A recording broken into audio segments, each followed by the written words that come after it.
good afternoon, everyone, and thank you very much for joining us today. It's really a pleasure to organize this discussion together with the Banco de Portugal. And we are really pleased to have today with us also the Secretary of State for Housing, Patricia Gonçalves Costa. And this webinar is really going to discuss a topic, housing affordability, that has become really a key policy challenge in Portugal and more broadly across OECD countries.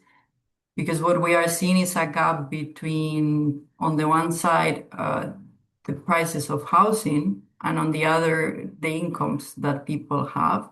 And that is making it increasingly difficult, especially for younger people, to access housing.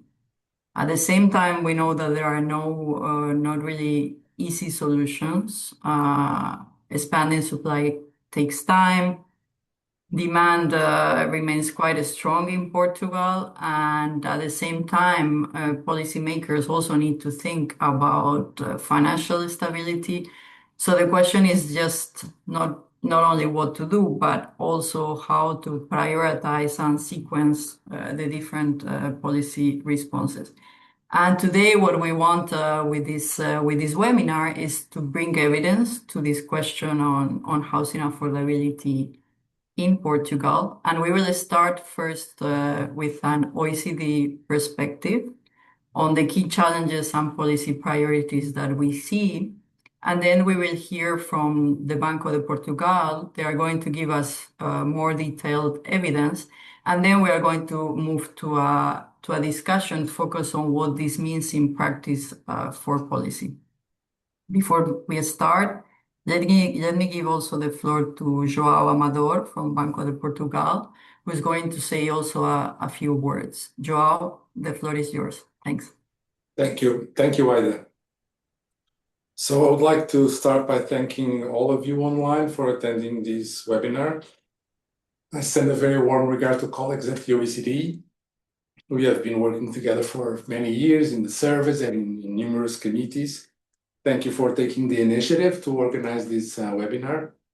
But then here at the Economics and Research Department and also colleagues in the Financial Stability Department, we immediately said yes. It's a very good idea to keep on exchanging views on this topic. I also thank the Secretary of State for being able to attend. And okay, in regards to all the colleagues in the different ministries. So I'm sure this will be an interesting webinar. We will add some additional thought to our ongoing discussion on housing affordability. Thanks. Thank you so much, João, for those nice words. And now it's my pleasure to give the floor to the Secretary of State, Patricia Gonçalves Costa, for her opening remarks. So, Patricia, thanks again for being here, and the floor is yours. Thank you, Aida. Good afternoon, everyone. Let me start for thanking the OECD and the Bank of Portugal for their continued focus on housing affordability and for the important insights provided in their recent analytical work on this topic. This meeting makes an important contribution to identify solutions to a challenge that lies at the very core of my responsibilities and is a constant priority in my role as a Secretary of State for Housing. I therefore very much appreciate the invitation and the opportunity to share the perspective of the Minister of Infrastructure and Housing. Housing affordability is not only a social issue. It is a structural challenge for Portugal's economy and a central factor for social cohesion. Housing and affordability affects the quality of life of families, delays young people's independence and family formation, limits labor mobility, and ultimately constrains economic growth. The diagnosis is now well established. Demand has increased very rapidly, particularly in metropolitan and touristic areas. The demographic-driven demand has been further aggravated by strong investment and external demand. Housing supply has not kept pace after decades of an underinvestment. Public housing stock remains at historically low levels, and a significant number of dwellings remain vacant, due, among other factors, to a lack of confidence in the rental market. At the same time, complex and slow planning and permitting procedures, high construction costs, and labor shortages have all contributed to an imbalance we face today. This is why government has adopted a comprehensive and systemic response known as Construir Portugal, built around 5 key pillars. First, we are removing regulatory and bureaucratic barriers. We have reformed land use planning rules to increase the availability of affordable housing. We are streamlining building permit procedures to reduce delays and increasing predictability. In parallel, we are consolidating construction rules into a single building code and promoting digitalization through building information modeling to improve productivity, quality, and costs and risk control. The second pillar, we are mobilizing underutilized public assets. A major public-private partnership for affordable housing is being prepared using strategically located state-owned properties in Lisbon, Porto, and Algarve. This program aims to deliver 5,000 homes in the first tender phase and further 5,000 homes by 2035. At the same time, additional state-owned properties are being transferred to municipalities for subsequent public, cooperative, private, or non-profit affordable housing development. Third pillar, we are significantly reinforcing public housing delivery through reinforced recovery and resilient plan funding, state budget support, public guarantees, and European Investment Bank financing. We are ensuring the delivery upon 59,000 public housing units by 2030 in line with the needs identified by municipalities across the country. The fourth pillar, we are strengthening housing support instruments, particularly for young people in middle-income households. Renter allowances for young people have been reinforced and simplified, and new public support for first-time home buyers has already reached more than 70,000 young people over the past 2 years. We are also revising and streamlining housing support to improve courtesy, efficiency, and impact. And finally, we are strongly focused on stimulating private and cooperative investment and increasing overall housing supply. A robust package of tax incentives is currently being implemented, including reduced VAT for housing construction intended for rental or permanent owner occupation, capital gains tax exemptions for investment in rental housing, reduced tax rates on rental income, a new rental investment agreement scheme providing a stable and predictable tax framework for up to 25 years, and a simplified affordable rental scheme covering rents upon to 80% of median local rent levels. In parallel, we are preparing a new financing instrument, the new IFRU 2030, to be delivered through commercial banks combining EAB and CEB funding with own private bank financing to support housing renovation and affordable rental supply. The objective is clear: to boost middle-class housing construction, foster long-term rental investment, and support the professionalization of the rental market. Alongside fiscal and financial incentives, the government is also preparing a reform of the urban lease legal framework to rebalance rights and responsibilities and restore confidence among landlords. Portugal's approach is closely aligned with emerging European initiatives, including the European Affordable Housing Plan. To conclude, let me highlight some of the main challenges ahead. First, high land costs, particularly in urban and touristic areas, remain a major bottleneck. Recent land planning reforms will allow municipalities to expand land availability and provide incentives for building affordable and public housing. Second, high construction costs require more efficient licensing procedures and a stronger push towards industrialization and digitalization. Third, mobilizing vacant and underused buildings is essential, as hundreds of thousands of buildings in major urban areas could be rapidly brought back into use through tax incentives, legal certainty, refurbishment financing, and professional management.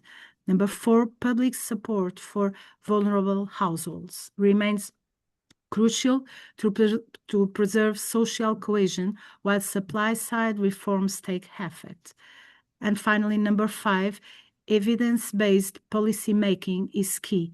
A national housing data system under the European Commission's technical support instrument is currently being prepared to address data fragmentation, supported by improved interoperability, digital tools, and OECD technical assistant.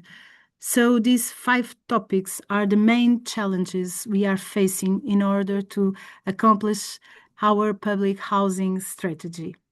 I wish you a very fruitful discussion and thank you very much for this opportunity.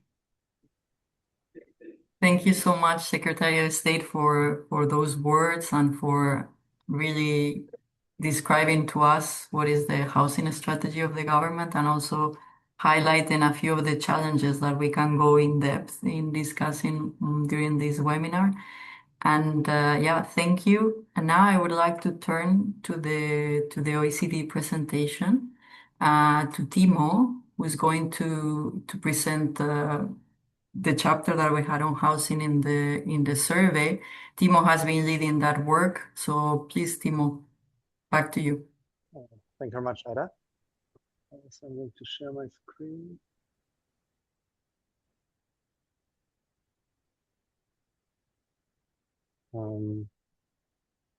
Can you see the screen in the presentation mode?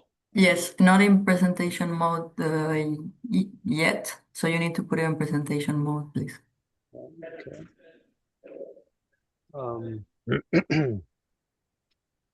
It was in presentation mode.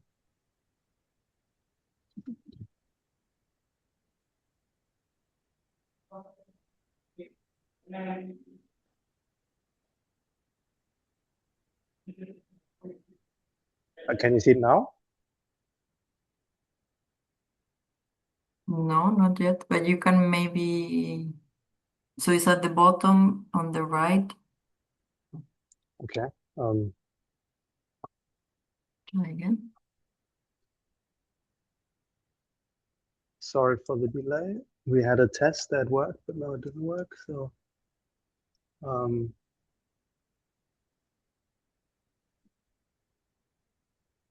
okay. Now we see your screen. Now.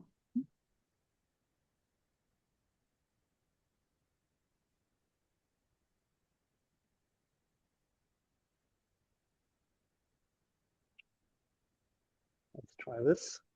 Nice come. So now we see your screen, so try again with the PowerPoint. So what now?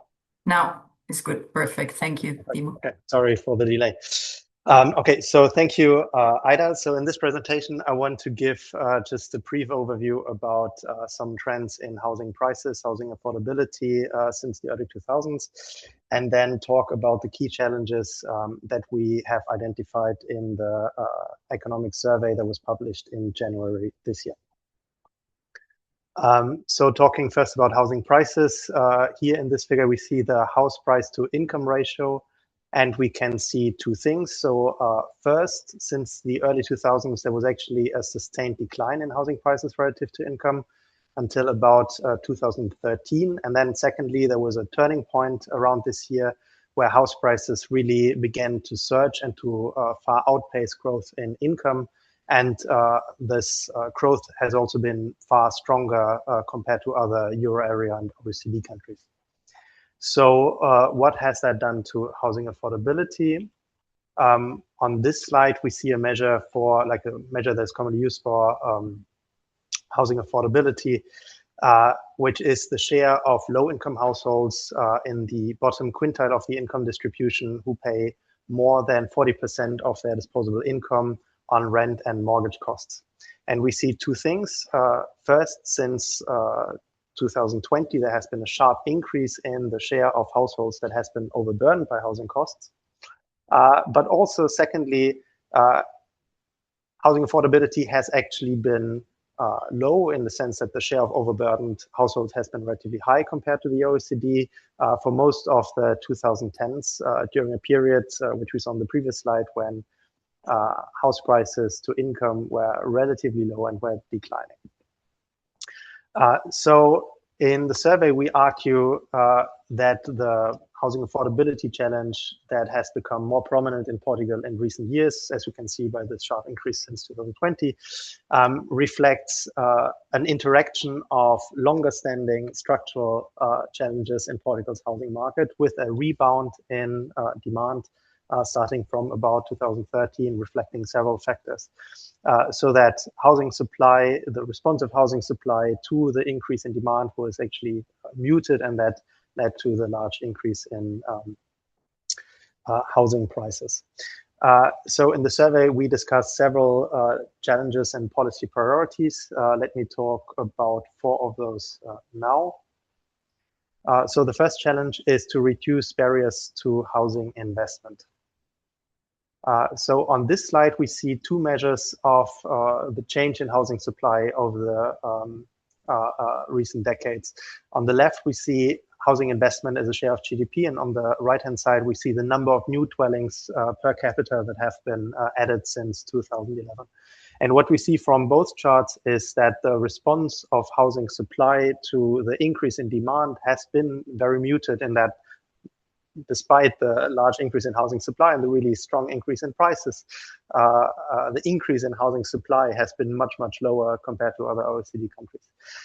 So this points to barriers to housing investment.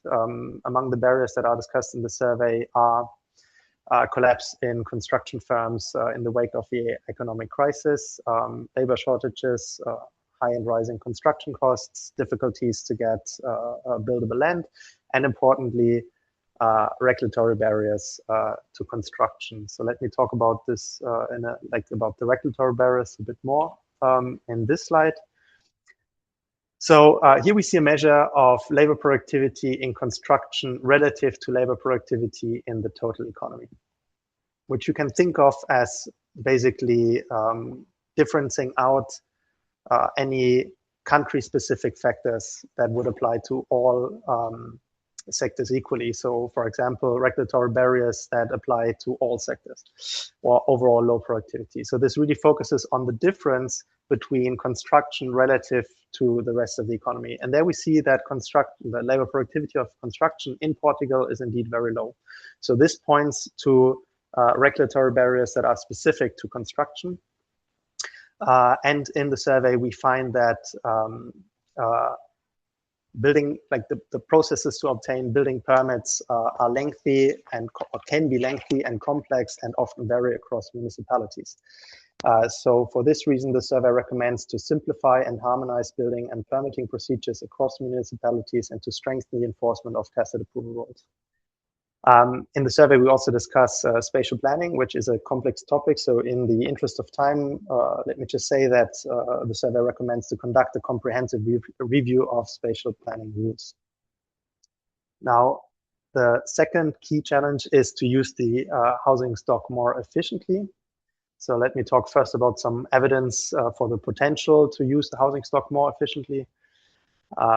So here on the left-hand side, we see the number of dwellings per capita in Portugal is actually among the highest in the OECD. So Portugal has a large building stock.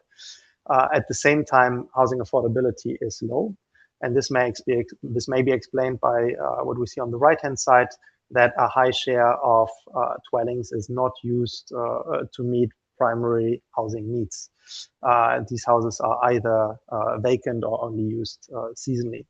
And this situation in Portugal is accompanied by a tax system that provides relatively limited fiscal incentives for residential mobility and to bring underutilized dwellings to the market. So let me talk now about the tax system a bit. So here we see that transaction taxes in Portugal are relatively high for property, and recurrent taxes on immovable property are relatively low. So from an OECD perspective, that gets it exactly the wrong way round, in that transaction taxes effectively penalize downsizing or moving to, like, in response to changes in living conditions, to search for a new job, or if, for example, children have moved out and the family gets smaller. Recurrent taxes on immovable property are generally considered to be less distortive than transaction taxes, and they can play an important role to basically incentivize people to bring underutilized housing to the market. So the survey therefore recommends to gradually shift the tax burden from transactions to recurrent taxes on immovable property, and to gradually raise taxation on underutilized dwellings. To raise taxation on underutilized dwellings, for that it will also be important to strengthen enforcement of existing rules. Generally speaking, one measure that would go a long way to strengthen recurrent taxes on immovable property, is to align the tax property basis, the tax values of property, with market values. So let me talk about this next.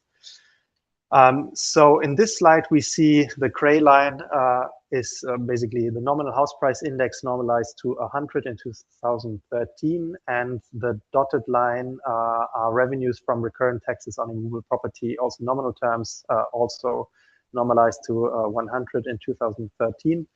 And what we see is that house prices have more than doubled over this period, and at the same time, revenues from recurrent taxes on immovable property have increased much less in comparison. So this suggests that house prices are in fact not aligned with market values, and it suggests a generational challenge, in that most full homeowners, who are mostly older, have experienced large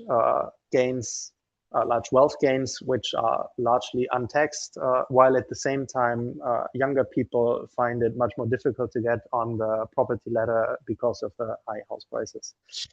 This is, of course, partly mitigated by measures by the government to exempt first-time young buyers from paying transaction taxes. So then we come to the third challenge, which is to develop rental markets.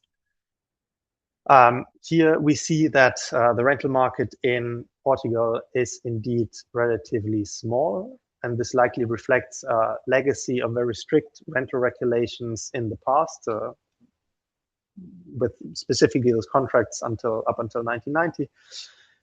Now, in the survey, we compare the current rental framework with other OECD countries, and it is broadly aligned. So basically for new contracts, it is broadly aligned. Nevertheless, there appears to be a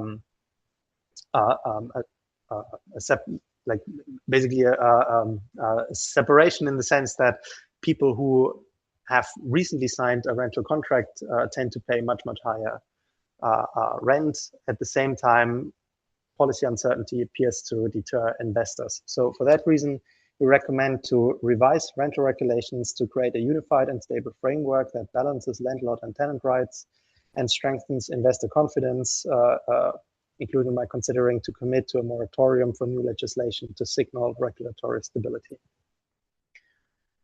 So coming to the fourth challenge, so the first three challenges have focused on the response of housing supply to the increase in housing demand, which was muted and thus led to the increase in housing prices. The fourth challenge, the limited housing support, basically aggravates the affordability challenge given that increase in house prices. So here we see that in 2022, Portugal had among the smallest social rental housing stocks in the OECD. At the OECD, we categorize housing support as social or affordable housing, which acts on the supply side, and housing allowances, which act on the demand side. In Portugal, the social housing stock acting on the supply side may be particularly important because with the response of housing supply to demand being quite muted, there is the risk that by further increasing housing demand through housing allowances, you may just feed into the house prices at high fiscal costs and limited effectiveness to those who need the support. Now Portugal is expanding the social rental housing stock. The survey argues that additional and sustained efforts will be needed, and therefore recommends to expand the social rented housing stock by increasing investment, ensuring adequate funding for construction operation, and setting targets aligned with local housing needs. So finally, talking about housing allowances, here we see that the share of recipients of housing allowances across all income groups is relatively small. This reflects in 2022. This reflects relatively limited spending on housing allowances in 2022. And in addition, also targeting appeared relatively weak. We can see that here Portugal is the only country where higher income households in that year were more likely to receive housing allowances than households in the bottom quintile of the income distribution. So the combination of overall limited spending and weak targeting suggests that many lower income households may not receive adequate, like the support that they need to afford adequate housing. And the survey therefore recommends to improve the targeting and adequacy of housing allowances and regularly review benefit levels to ensure they meet housing costs. So the survey includes more detailed analysis of these points and some additional recommendations, and is available for free online. Thank you. Thank you. Thanks a lot, Timo, for that very comprehensive presentation and for passing on all the key messages from the survey. And now I'm going to turn to the Banco de Portugal, who's going to give us a deeper look into recent developments and risk in the housing market, and also a more detailed view on affordability. First, we will have Ricardo, who's senior economist from the Financial Stability Department. And after Ricardo, Sonia will present from the Economics and Research Department. So, Ricardo, the floor is yours. Hi, good afternoon to our audience. I'm now starting to share, but not yet in full screen, maybe. Let me... Yeah. Take your time, Ricardo. We need to put in full screen. Thanks. It's now already it's full screen? Yes. Okay. Perfect, thanks. So it's a pleasure to participate in this session on behalf of the Portugal Financial Stability Department. In this presentation, I will provide an overview of the recent developments in the housing market in Portugal related to prices, transactions, demand side factors, supply side determinants also, and then move a bit to credit, and then to macroprudential measures. Most patterns results are not new, but it's always important to bear in mind the recent figures, and somehow this presentation also complements the one by our colleague from the OECD team. Starting with prices and transactions. Well, it's of common knowledge that the residential real estate market in Portugal remains very, very dynamic. In 2025, house price growth picked up significantly after an already prolonged period of high growth. At the same time, the transactions continued to recover, although at a more moderate pace. Specifically in 2025, prices increased by 17.5% after 9% increase in 2024, while the number of transactions increased 9%, small deceleration compared with 2024, where the increase was of 15%, but it's coming from a recovery profile right after the decrease observed in 2023. Around 80% of the transactions relate to existing dwellings, and this percentage has been relatively stable in the last 3 years.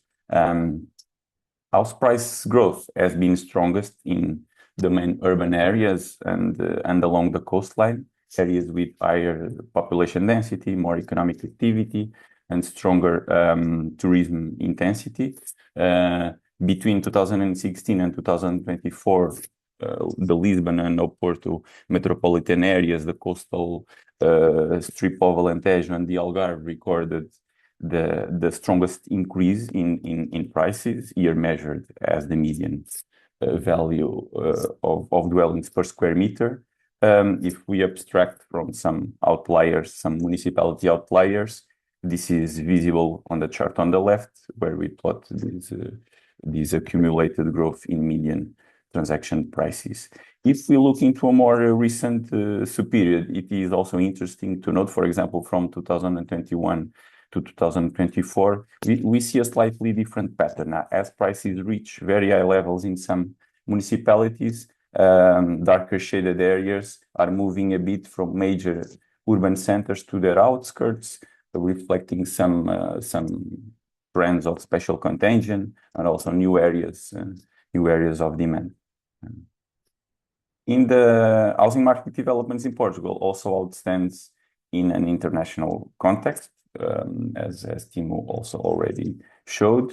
In 2025, house prices in Portugal recorded the highest year-on-year growth rate in the euro area. On average, in the euro area, prices increased 5.2%, continuing the recovery pattern after the mild correction observed in 2023. The chart includes just euro area countries for which we have comparable information on house prices and transactions, and we can see a broad-based recovery profile with the yellow, blue, and red dots moving upwards and to the right from 2023 to 2025. What outstands is the relative position of Portugal in this chart. Now linking more the evolution of prices with fundamentals. Since 2015, house prices have on average grown faster than household income. More recently, after a period of recent relative stabilization in 2023 and 2024, reflecting also a significant increase in nominal disposable income, the recent house price dynamics surpassed, of course, by far the disposable income growth, which in any case recorded a robust 6% increase in 2025.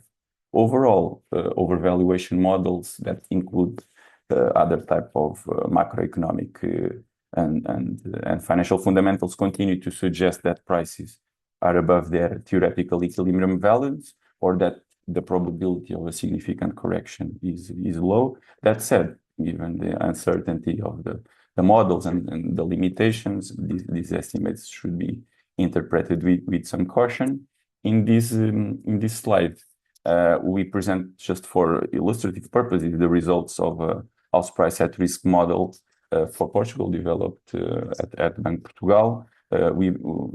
One chart is at the 1-year horizon, the other chart is at the 3-year horizon. We present here, for illustrative purposes, 9 alternative specifications. So we are, although we may have a preference for a specific one called as the baseline, as an illustration, we present the projections for these different 9 specifications, and what we can see is that the probability of observing a strong correction is relatively low.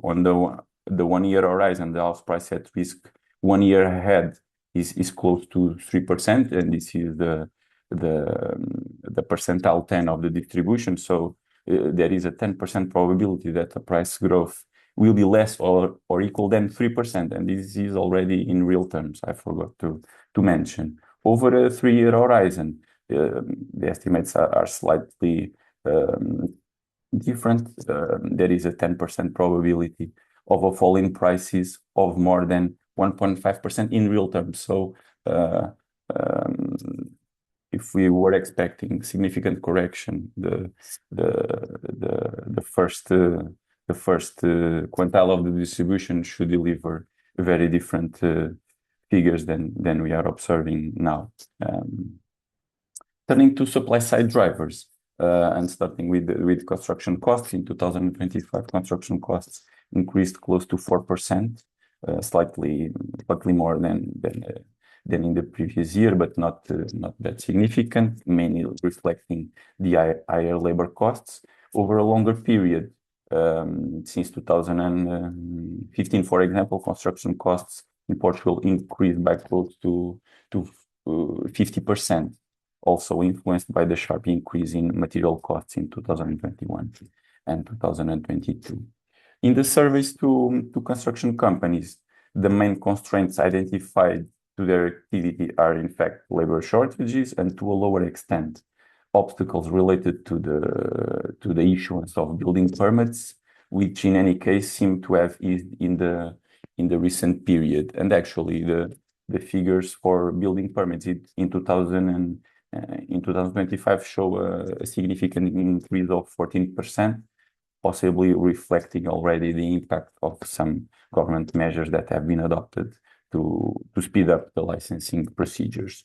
Overall, also as Timo mentioned, the number of new completed dwellings have been on an upward trend since the record lows in 2015, but at a very gradual pace, reflecting the gradual recovery in the construction capacity.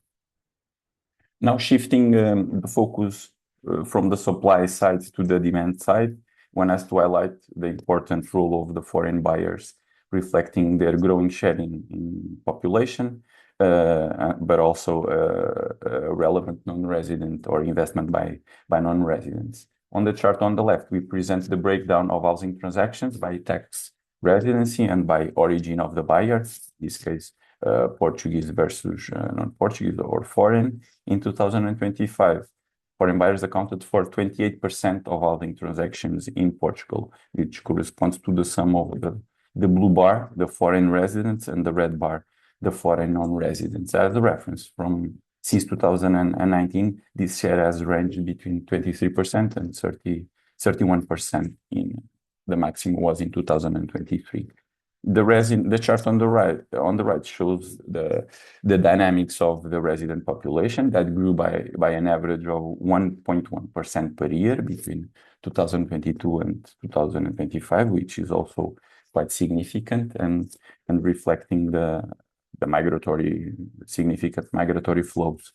Among transactions involving foreigners, Brazil remains the most important country of origin, followed by Angola, France, UK, and the US. And in the case of the US, it's a country of buyers that has been increasing their importance in the recent period.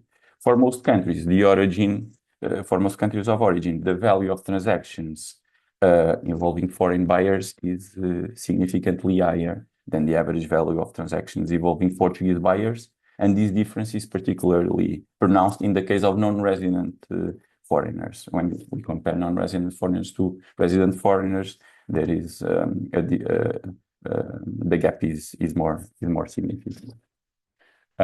As a financial stability department, we pay particular attention to developments in the credit market, especially in mortgage credit and in household indebtedness. Since mid-2023, we have been observing an acceleration in housing loans.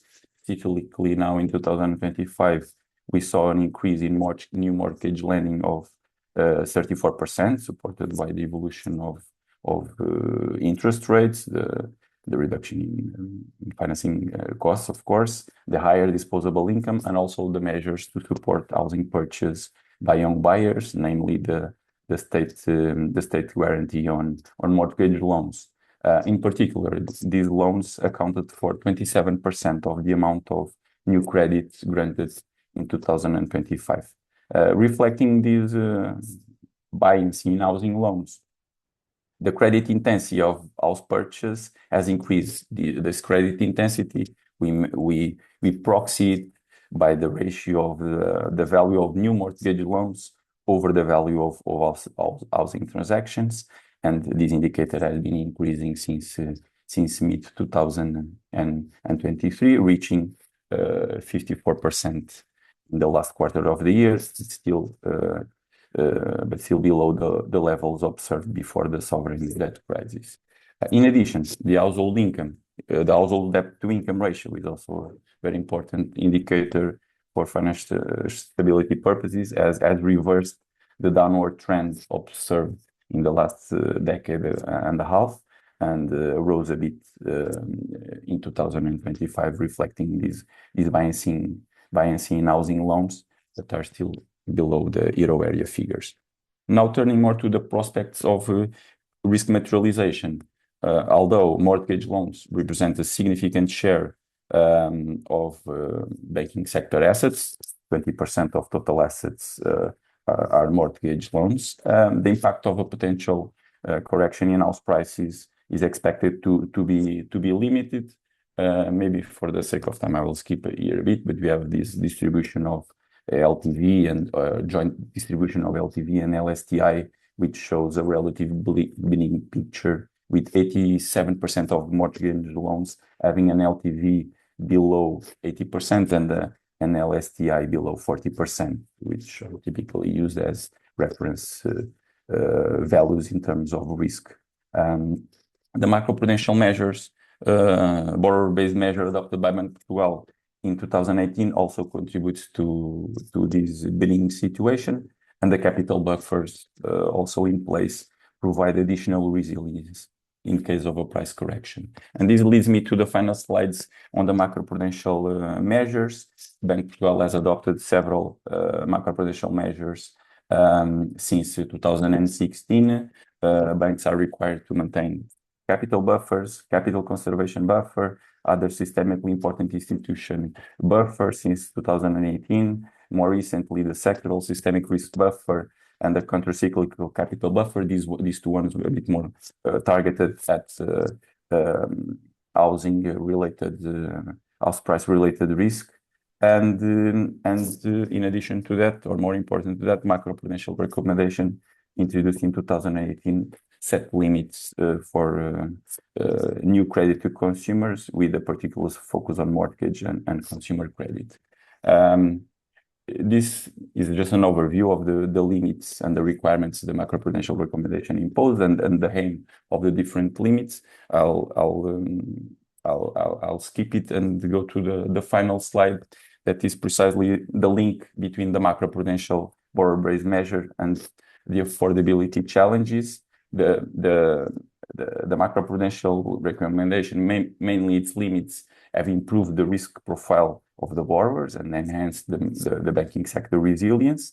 And it's important to say that the limits were defined with the purpose of reinforcing prudent credit granting practices, but without affecting lending in a generalized way, right? So in that context, or in a context of rising prices, the macroprudential limits that are in place can, of course, amplify affordability challenges for first-time buyers and also for other higher risk borrowers, low income, younger, low wealth, etc. This has potential side effects that were already mentioned. But important message from our side, it's important that macroprudential policy remains focused on preserving financial stability, and addressing affordability requires targeted and well-designed complementary policies, namely that increase housing supply, including social housing, as Timo emphasized, and improving the rental market functioning.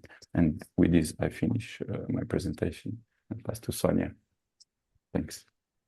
Thank you, Ricardo, and also thank you for covering so much ground and being so mindful of the time because it was a very, very rich presentation. And Sonia, now the floor is back to you. Okay, thank you.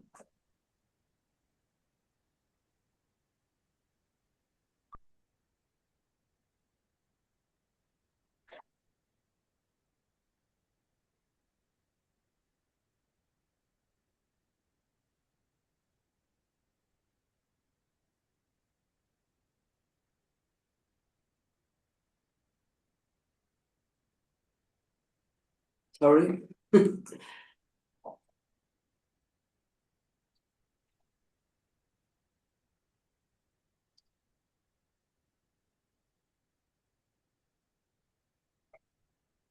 Perfect. We see it very well. Thanks, Sonia. So thank you also for the opportunity to share our work with you. I will briefly present the output of some analyses that we have been doing in the research department on the housing market and that were published in the economic bulletin. The other authors are also in the call, so they might help me to answer any doubts. I will start with analysis on the quantification of demographic pressures that was published in December bulletin, and then I will show some evidence on housing affordability that was published last month.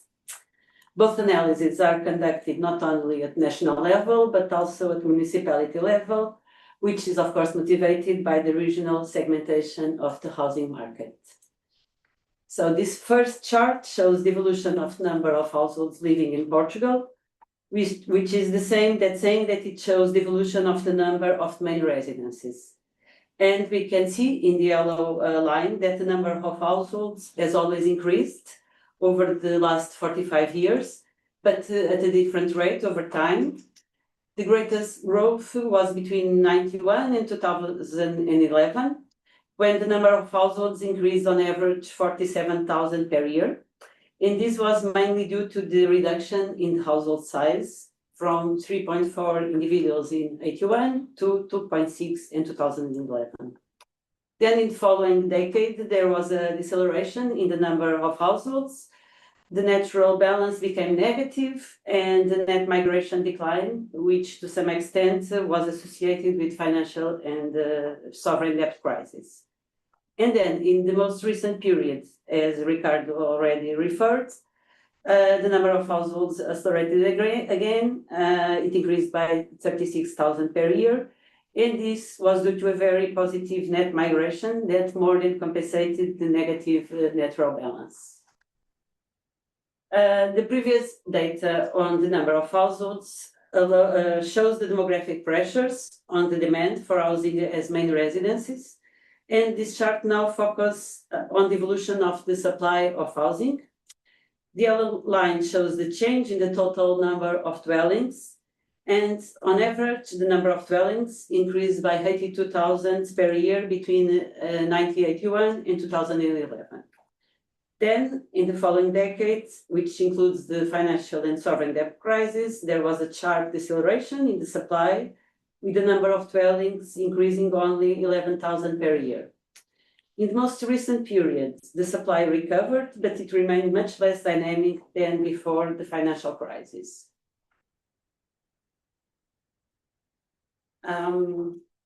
This chart compares the change in demand coming from the demographic pressures with the change in the supply. And we can see that after 3 decades, with the number of dwellings much more dynamic than the number of households, the situation reverted in the last 14 years.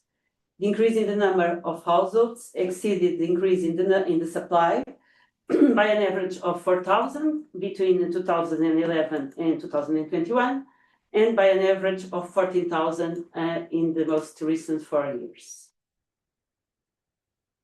Now these maps show the difference between the change in the number of households and the change in the number of total dwellings at municipality level.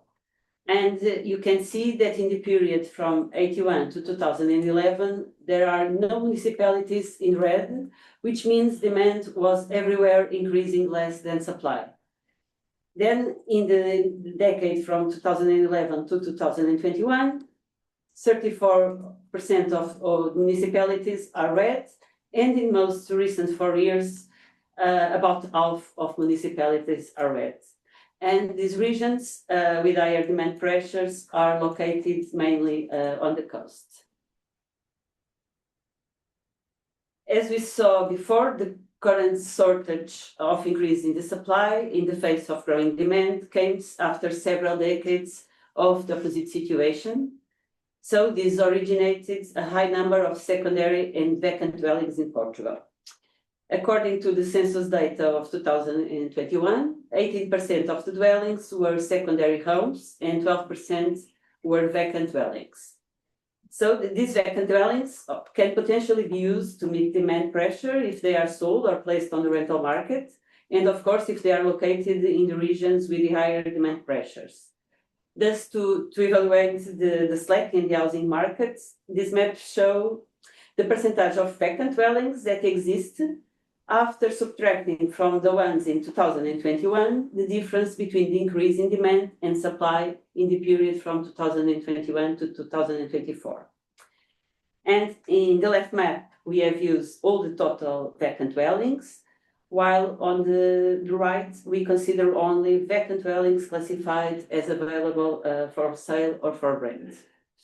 And in this right map, we see 72 municipalities with a vacancy rate below 4%, which might be considered the minimum vacancy rate for the housing market to work properly. This means that in these municipalities, which are the ones in red and yellow, the situation in the housing market is very tight.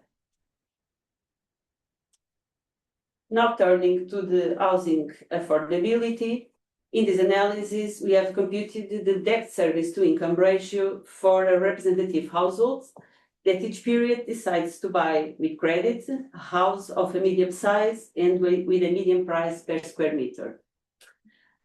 And from 2022 onwards, there was a strong increase in this hypothetical debt service to income ratio. It reached 53% in 2023 and only declined slightly afterwards to 48% in 2025. Then the chart on the right shows the cumulative increase in these affordability indicators since 2019. And it includes also the composition of this increase into the contributions of loan amounts, the interest rate, and income. And between 2019 and 2023, this debt service to income ratio doubled. This was due to the house price increases, and from 2022 onwards, also from the impact of the rising interest rates. In the most recent period, the contribution of the interest rates declined somewhat, but and the household income continued to increase. But this had, however, very limited impact on the improvement of affordability because house prices continued to increase strongly. The deterioration in housing affordability was generalized across the country, but more pronounced also in the coastal municipalities.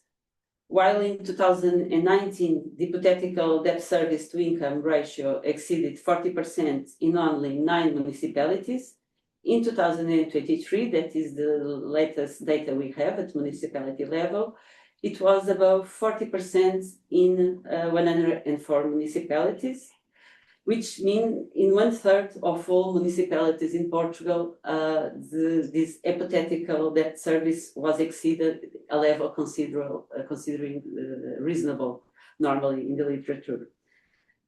For instance, in Lisbon, for the households, the ratio was 100%, in Porto 84%, and the households in Lisbon that were available to have a debt service of 40% or below are the ones with income above the 90%, which shows how this is complicated for people to be able to buy a house. We also looked at affordability in the rental market, now measured as the ratio between the value of a new rent for a typical house and the median household income. And the deterioration in affordability in the case of renting was also widespread across the different municipalities and also more severe in the coasts. In fact, the correlation between the affordability in purchase with credit and in renting is high, is above 0.85. So to conclude, our analysis shows that the current shortage of increases in supply in face of growing demographic pressures comes after several decades of the opposite situation. Most municipalities have enough vacant houses to accommodate the observed growth in the number of resident households. However, there are municipalities located mostly on the coast where the number of vacant properties is relatively small compared to the demand pressures. Housing affordability deteriorated also significantly, mainly in the coastal municipalities, reflecting, of course, the strong increase in the house prices and rents. Thus, as expected, the municipalities with more unfavorable affordable indicators coincide in general with the ones where the situation in the housing market is tighter, with few houses available. Thank you, Sonia. Thank you so much for that presentation and all the work that is behind, because it's quite impressive, all the very detailed regional work and local work that you have done, and to paint that very detailed picture for where the pressures are. And now we are very good on time. Actually, it's 4 o'clock, so we have half an hour to move to the panel. And before moving to the panel, I wanted to highlight a few points that to me stand out from the 3 very strong presentations that we had. And the first one is that first, it seems that a key issue in terms of affordability is the problem of supply, that it has not been able to respond sufficiently to rising demand. And that's because of a number of constraints. We've heard is investment barriers, regulatory constraints, problems in the construction sector following the financial crisis. And that has been met with really strong demand. And another point that came strongly from Ricardo's presentation is that while we have seen fast increases in housing prices, some of the largest increases in the euro area, in fact, financial stability risks appear contained. So that's really good, because macroprudential policy has followed along. So what it seems to emerge is really a combination of structural supply constraints, a strong demand driven by several factors, and then there are important policy trade-offs in terms of what to do in the short term, what to do more for the long term, because obviously increasing supply will not be immediate, even if we've heard a number of measures from the Secretary of State, so that will take some time. So the key question is, to me, appears is how to prioritize these different policies in a context where obviously this is a very problematic issue for many people in Portugal to access the housing market. So with that, I would like to turn to the panel. I've seen that we also have a few questions in the Q&A, but I would like to start by asking first a couple of questions to the panel, and then I will pick up those from the Q&A. And perhaps we can start with José Luis Cunha, who is the advisor to the minister in the housing ministry. Hi, José Luis, how are you? Hello, Aida. Hi. So maybe because the presentation that the Secretary of State gave was really comprehensive, and it gave us a very good overview of how the ministry sees the challenges. They're really, you seem to have a very clear view of what are the problems and also of the different priorities. She outlined a number of pillars. So to me, one question that came while I was listening to the Secretary of State is how do you prioritize between all those different measures and the pillars so you can have some impact quickly? And so which measures you prioritize now, and which ones do you think that will have a more of a longer term impact? So if we could start with that, that would be great. Thanks. Thank you. Good afternoon to all. There is a trade-off between urgency and priority. So I would say that all of those measures are prioritary, but some are expected or are focused on having short-term results, if possible. I would say that short-term results may come out of using the existing stock. And using existing stock means, of course, incentivizing owners to rent. The problem is that we have to see the reasons why these houses are not being rented.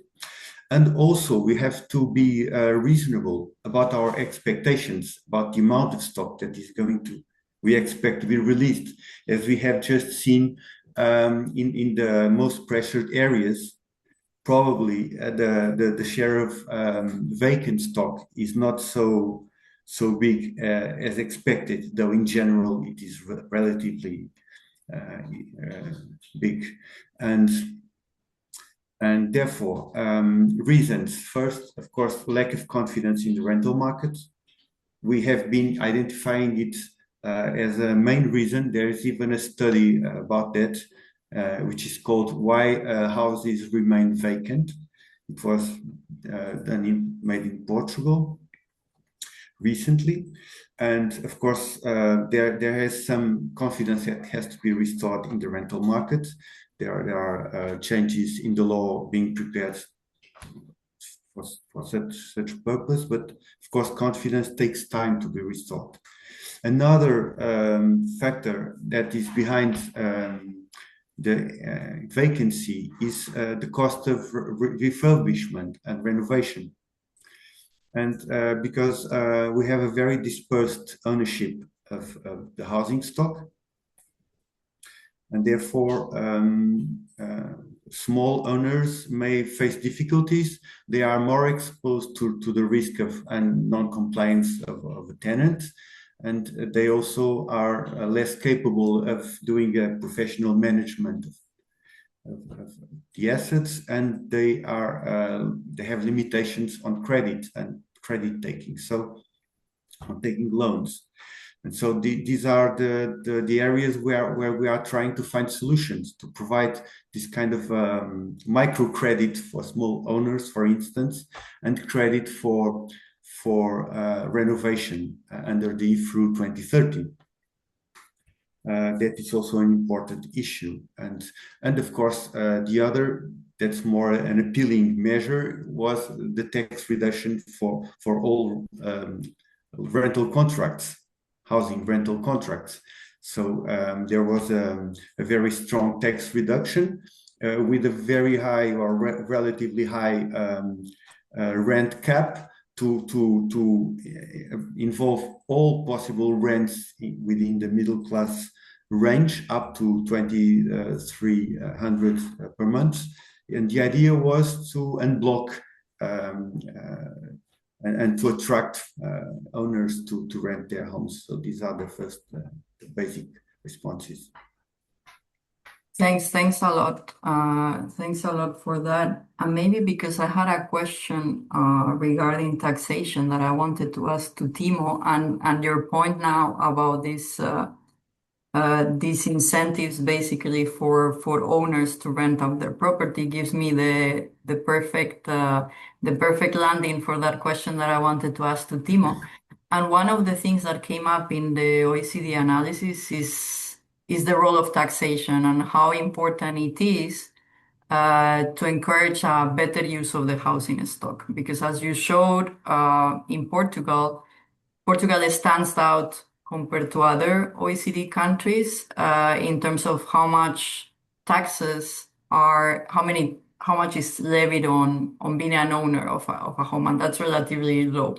So what I wanted to ask you, if you could share a bit of the experience from other countries in terms of taxing vacant housing, because that's one challenge in Portugal. We saw from Sonia, and we heard that there are quite a few houses that are empty, and also how to shift the tax burden more towards these recurrent property taxes, and how do you see that, and also how other countries have done it. So Timo, to you. Thank you, Ida. So on the basically strengthening the tax incentives to mobilize the vacant housing stock. So the analysis in the survey showed that in theory, Portugal already allows to charge very high aggravated tax rates on vacant housing. I think up to was like 20 times the standard rate. If there is an urban pressure area. And that depends basically on the municipality to declare such an area, to identify vacant housing, and then to impose that aggravated tax rate. So it does require the intervention of the municipality, and there may be a political economy issue in the sense that municipalities have a limited political incentive to impose those high costs on the people who elect them. In any case, one issue that a lot of OECD countries share is the difficulty to actually identify those buildings that are actually vacant. In Portugal, I understand that a large share of the houses that have been declared as vacant may actually be informally rented, for example. We have one example that is discussed in the survey by the city of Vancouver in Canada, who had an issue with vacant housing including in the city center, as also seems to be a case, for example, in Lisbon. And they managed to largely reduce the number of vacant housing by imposing aggravated tax rate that is not as high as the maximum that would in theory be possible in Portugal, but that was also maybe twice the size of what would be the minimum aggravated tax rate, I think, in Portugal. And they basically coupled that with really like a very strong enforcement that included very frequent audits and relatively high penalties to basically in case when you didn't declare your vacant building. So this basically required some capacities from the city to execute all those audits, but according to the experience, in the end, the costs, basically the additional revenues that they got in terms of higher taxes or fees was higher than what they had to pay in terms of additional capacity to conduct those audits.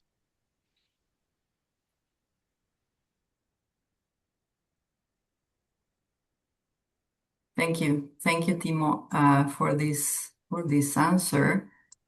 And I wanted to move now to Joao, and in both presentations we had really a strong evidence or a lot of good data about regional differences in housing pressures, both on the affordability side but also on the supply side. And while looking at those, I was wondering, from your perspective, what do you think those differences imply for policy? And in particular, do you think that this means that policies should be more geographically targeted? Okay, thanks, Ida. So I'll try to answer your question. I had a couple of notes before that. I mean, a lot has been said already. and they are very important results. I mean, they come from what we have been studying and discussing, and it's already good to see that there are some positive effects in the markets already. So I would like to highlight this. It's good. It's not enough, but we see something, and I think these discussions and policies, they end up having an impact. So we are starting to see it. I hope it continues. So this is, of course, a key market. It is very segmented, and this is exactly what you're saying. I mean, we have segmentation along different dimensions by ownership, own houses versus rental, types of houses, and then there is this location kind of heterogeneity. So this is why, I mean, this is why we think it's really worthwhile going deeper in the data, and at least in the municipality dimension to try to embody this in the analysis. But I would like to say also that although we've done a lot of work, we still feel that we don't have enough information, right? So there are still things that we don't know. First, maybe this is a conceptual one, but when we look at the data, what we really see is transactions that actually took place. We never see transactions that could have been made and didn't reach this final outcome. So we know that the transaction, someone basically was paying less than the maximum amount it wanted for the house, and someone selling was getting a bit more than the minimum it wanted. So we know this transaction basically occurred. Both intervenants gained something. We don't know how much each one of them gained, but that's all. What we see is just points. We don't see never the real demand curve or the supply curve. That's it. So when we study, we always have to bear this in mind. There's a lot of endogeneity in the results that we get when we go for the regressions and when we try to identify the drivers. There's a lot of endogeneity there. I'm not saying it's easy to deal with that, but we should take it into account just to avoid then going too abruptly sometimes into conclusions. So one of the things that I think we could do, and this could be done, of course, at the municipal dimension also to take account of this granularity you were mentioning, is to survey a bit more the households. We should know a bit more about what they feel. I mean, in the sense of what types of houses they would like to have, how much they would be willing to pay, where would they like to have these houses. We don't know probably enough on this dimension. Maybe we could try to know a bit better so that the policies could be, let's say, somewhat more targeted. This is one idea. Of course, we all agree that from the presentations, and Sonia has said that more than once, we are all on this mood of, I mean, we know there's excess demand. That's quite clear, right? So and we know that people are worried and they complain about the affordability. So yeah, excess demand is there, and this is a good guideline for the policies that we have, that we want to implement. Also, Ricardo, and I would like also to highlight this point, just also brought this other dimension that is important, which is the financial stability dimension. So as a central bank, that's us. Basically, we care about financial stability. We don't like excessive risk taking.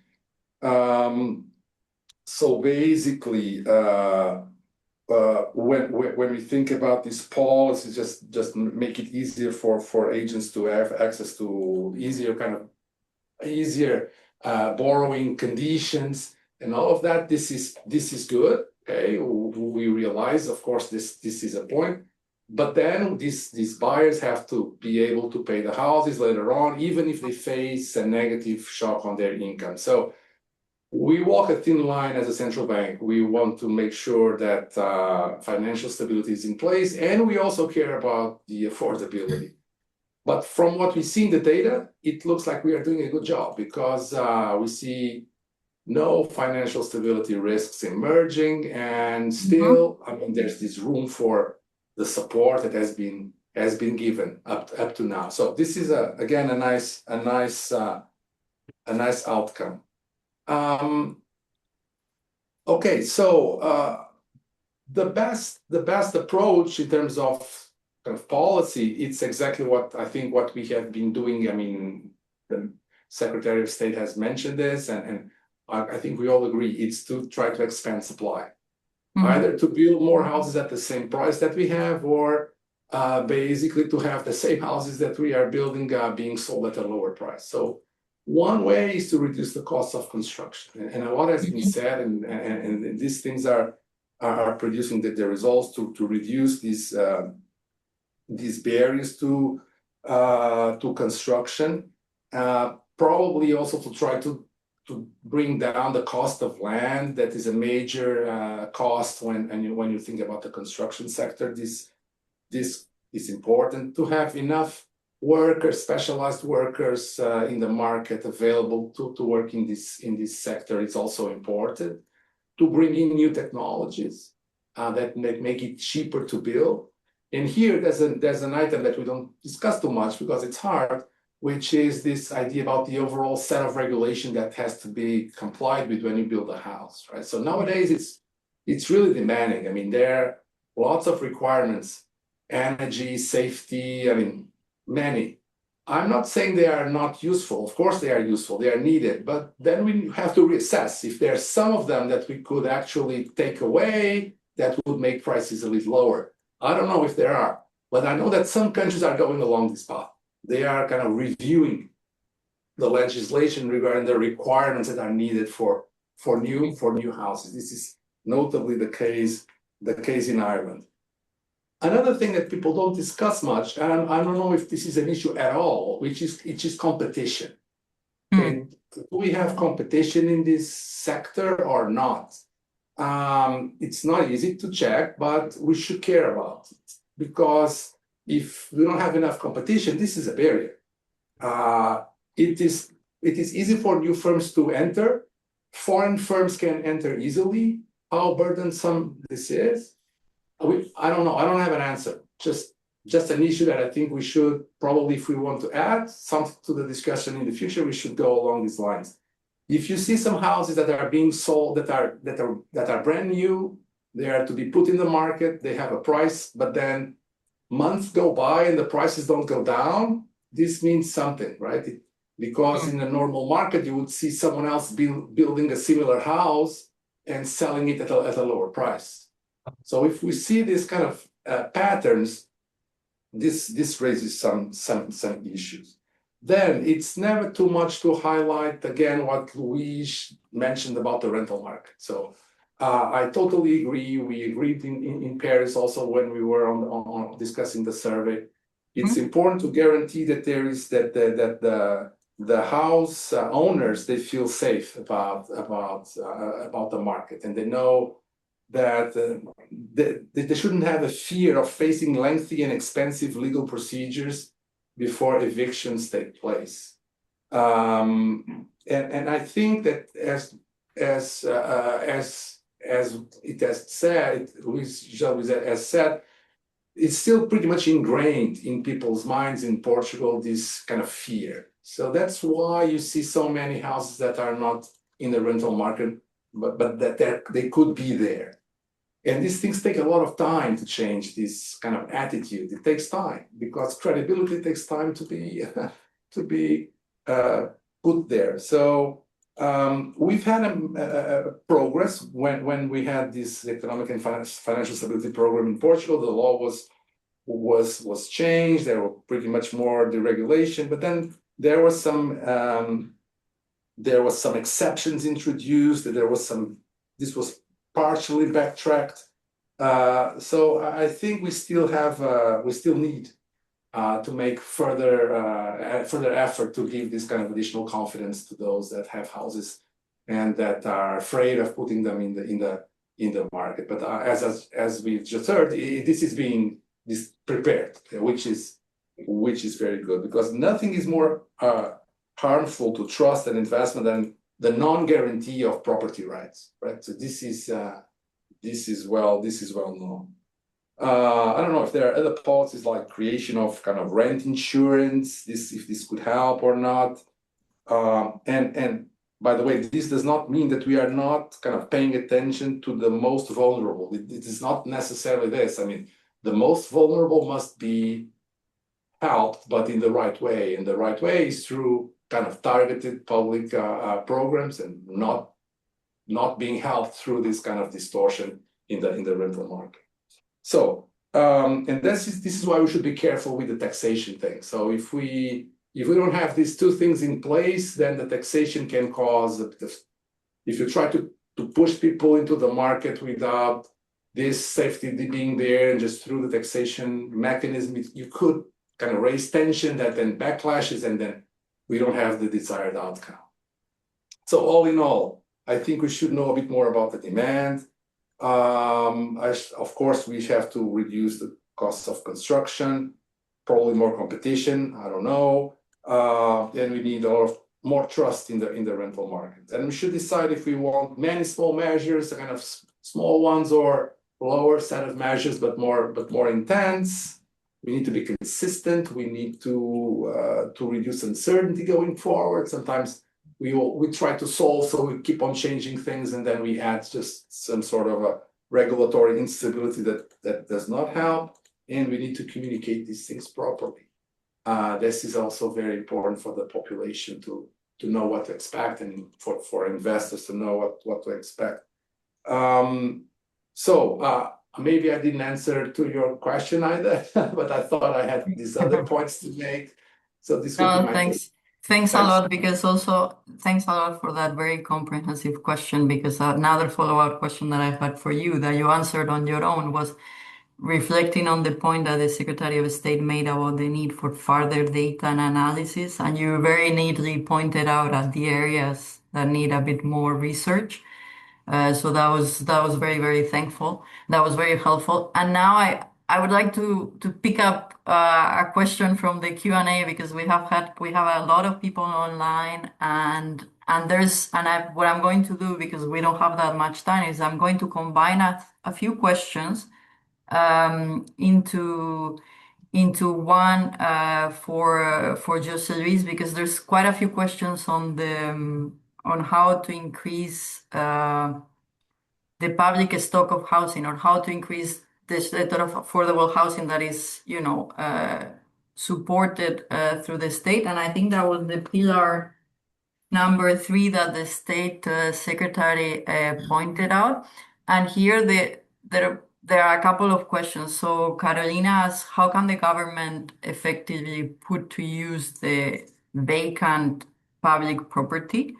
And then there is a more specific question related to bringing in non-state, actors like foundations, and the kind of and how that can be done effectively. So there's a follow-up question for Timo, but I don't know if there will be time, because in some OECD countries like Austria, Netherlands, and Finland, you have the non-state foundations or groups that are providing that affordable housing, and that works pretty well. So if there were any lessons that could be brought back to Portugal that we could highlight, but perhaps if Jose can give us a bit of a view about the public housing stock, how that idea of bringing some to municipalities, and how you're thinking about that I think that would be very helpful. Thanks. Thank you. Indeed, we need affordable housing supply, not only housing supply, though it's essential to have overall housing supply. We also have a segmented market and a segmented demand, and we can identify land value as a major problem. And land value is enough to make impossible the development of affordable housing supply in many places. And so affordable housing supply in many cases requires some kind of state aid or state action. So either via direct state supply or by some kind of state support to developers. And of course, states' public supply is essential, as the Secretary of State referred to just a while ago. There is financing for 59,000 dwellings being provided, and we are already looking at the 130, roughly 130 units that were mentioned as necessities by the municipalities. And of course, public supply is essential because it is free of market constraints. It only has to attend to financial viability and construction viability and budgetary viability, but not to market constraints. There is no alternative value to a public actor. But of course, public development is limited, the capacities are limited, and that's why we are preparing also the transference of assets from the state to municipalities, where these assets can be managed at local level, and so expanding the promotion front, I would say, and also via public partnerships, public-private partnerships. And of course, non-state actors and non-profit actors, such as cooperatives and other actors, are already considered in this strategy.